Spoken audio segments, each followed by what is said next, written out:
Kali ini, saya akan menjelaskan tentang dampak sosial informatika. Apa itu dampak sosial informatika?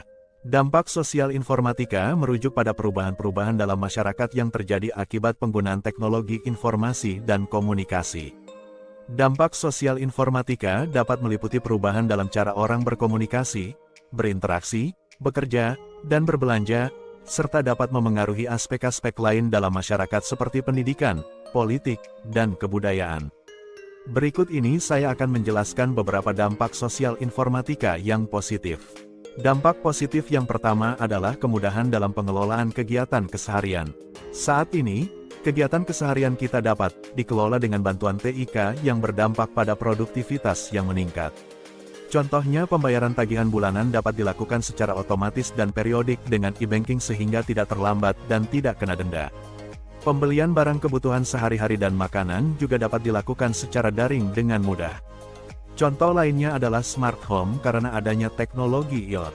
Teknologi IoT, Internet of Things, merupakan teknologi saat ini yang dapat mengendalikan peralatan rumah tangga yang kita miliki secara jarak jauh ketika terhubung dengan internet.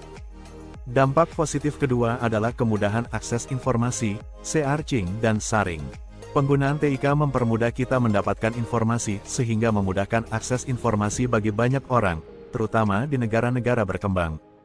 Dengan menggunakan kecanggihan mesin pencari atau search engine, seperti Google, Bing, Yahoo, Yandex, DuckDuckGo, kita dengan cepat mendapatkan informasi yang kita cari. Informasi yang dulu sulit diakses, kini bisa diperoleh dengan mudah dan cepat melalui internet. Informasi juga dapat dibagikan atau sharing melalui surel, grup diskusi, dan aplikasi chat, WhatsApp, Telegram, maupun grup surel seperti Google Groups, Yahoo Groups, dan sebagainya. Dengan berbagi informasi, akan meningkatkan keterbukaan, sifat saling menghargai, dan membangun pemahaman bersama secara global. Dampak positif yang ketiga adalah peningkatan efisien. TIK juga dapat meningkatkan efisiensi dalam berbagai sektor, seperti bisnis, pendidikan, dan pemerintahan.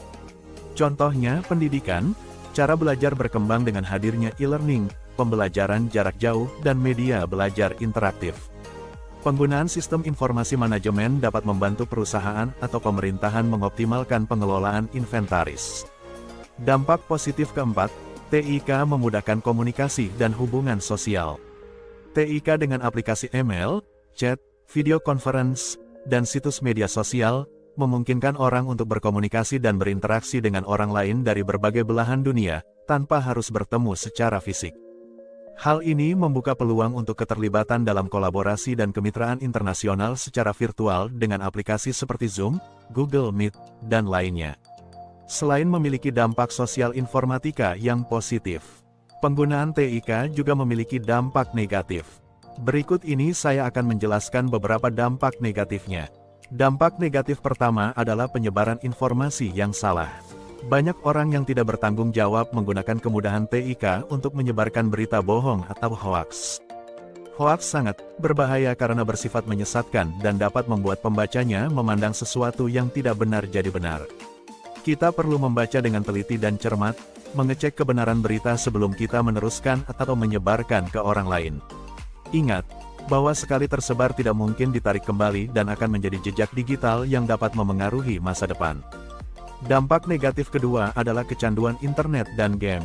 Penggunaan internet di kalangan anak muda dengan berbagai aplikasi media sosial dan game yang makin menarik dapat menyebabkan kecenderungan terjadinya kecanduan internet dan game. Anak-anak akan cenderung individualis, introvert, dan tidak mampu bersosialisasi. Kecanduan internet dan game juga berdampak pada kesehatan, karena dengan menggunakan komputer atau smartphone secara terus-menerus akan menyebabkan gangguan pada mata, sakit leher, dan bahkan bisa menimbulkan kelelahan fisik maupun mental. Dampak negatif lainnya adalah fenomena kekerasan dan ejekan di internet. Asosiasi Pengusaha Jasa Internet Indonesia tahun 2018 mencatat 49% pengguna internet pernah mendapat ejekan di internet. Ejekan ini bisa membuat korban depresi bahkan bunuh diri. Survei Asosiasi Pengusaha Jasa Internet Indonesia tahun 2018 tentang penggunaan internet di Indonesia menyebutkan bahwa kelompok terbesar pengguna internet, 19,6%, menggunakan internet lebih dari 8 jam per hari. Hal ini berpengaruh pada aktivitas temu muka di dunia nyata. Makin sering aktivitas online dilakukan, akan makin jarang aktivitas pertemuan real yang membuat kehidupan sosial kita terpengaruh. Dampak negatif kelima adalah berkurangnya aktivitas fisik. Makin sering kita beraktivitas online, aktivitas fisik kita makin berkurang. Kemudahan berbelanja dengan menggunakan e-commerce dan e-payment membuat kita jarang bergerak. Dan lebih banyak tinggal di dalam rumah. Hal ini bisa menyebabkan gangguan kesehatan seperti pusing dan kegemukan. Sisi lain dari kemajuan teknologi khususnya TIK adalah kemampuan otomatisasi dari pekerjaan yang biasanya dikerjakan oleh manusia. Perkembangan teknologi terus mengarah ke otomatisasi ini sehingga berpotensi menghilangkan pekerjaan manusia. Namun demikian, akan timbul pekerjaan-pekerjaan baru yang tidak ada sebelumnya. Kejahatan cyber makin meningkat dengan meningkatnya transaksi online dan kemudahan berkomunikasi lewat sosial media. Gawai yang kita gunakan dalam bertransaksi menggunakan e-commerce, e-banking akan mengirimkan dan menerima data dari sistem. Data yang dikirimkan saat bertransaksi menggunakan e-commerce atau e-banking atau media sosial berpotensi untuk dicuri, dimanipulasi dan digunakan oleh orang yang tidak bertanggung jawab.